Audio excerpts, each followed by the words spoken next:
So anytime you stop by my page, expect to get tremendous value. Because of my wealth of knowledge, there's going to be travel hacks, tips, advice, everything in one. And so be sure to come here, subscribe. It's not one of those other channels where it's going to be a lot of fluff. You're going to learn a lot. So here's what I wanted to share with you today. Have you ever heard about a flight pass? I'm not talking about a buddy pass, but a flight pass. And I'll give you a little bit of history right now before I get started.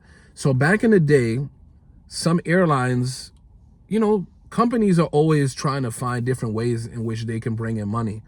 It's like, for example, back in the day, airlines didn't charge for your bags, or at least they gave you one check bag and one carry-on, right? And then little by little, they started to all charge, is what I mean. So they're always looking for different revenue sources. So same thing with flight passes. American Airlines, for example, had this lifetime pass. If you paid $125,000, you could fly with them for life. And I always remember Mark Cuban. He's from Shark Tank.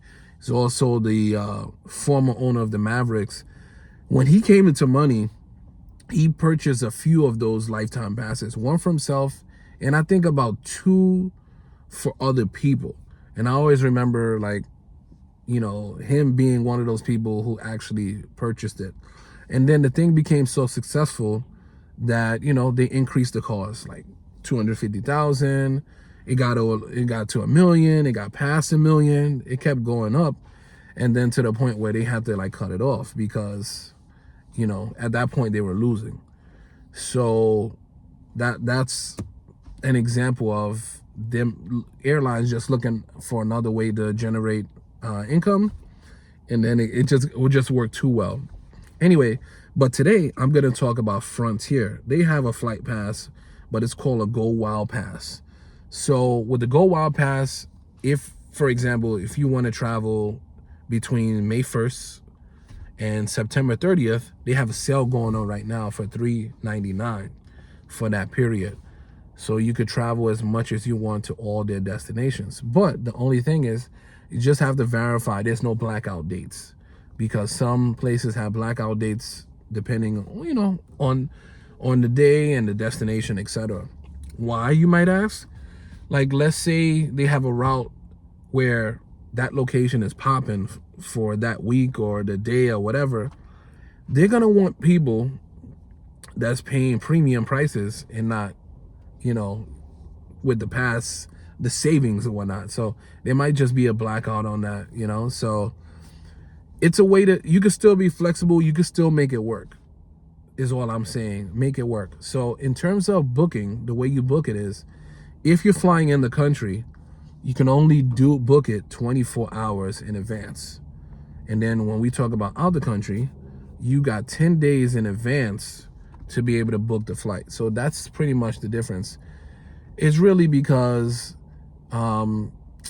in regards to domestically, people's plans change all the time. And so they just want to make sure too that because the airline always wants to leave with a full plane. They already have their fuel. So they want to leave with a full plane. Like, airlines buy their fuel way in advance, because they have a large fleet. They have, a lot of destinations that they go into. So they buy a ton of their gas in advance, because unlike, us regular people, the prices fluctuate. The airline can't deal with that volatility because they're moving around too much.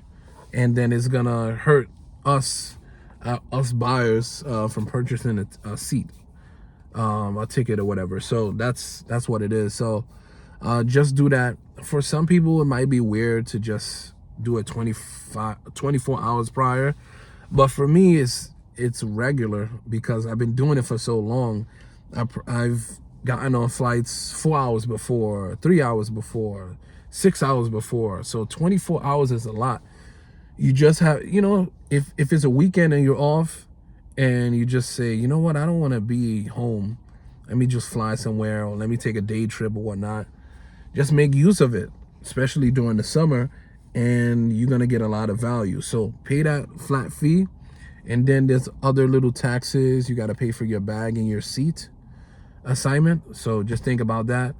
And if you want to know more about Frontier luggage policies as well as the fees, I have a separate video on that already. So just check the channel for Frontier baggage fees explained.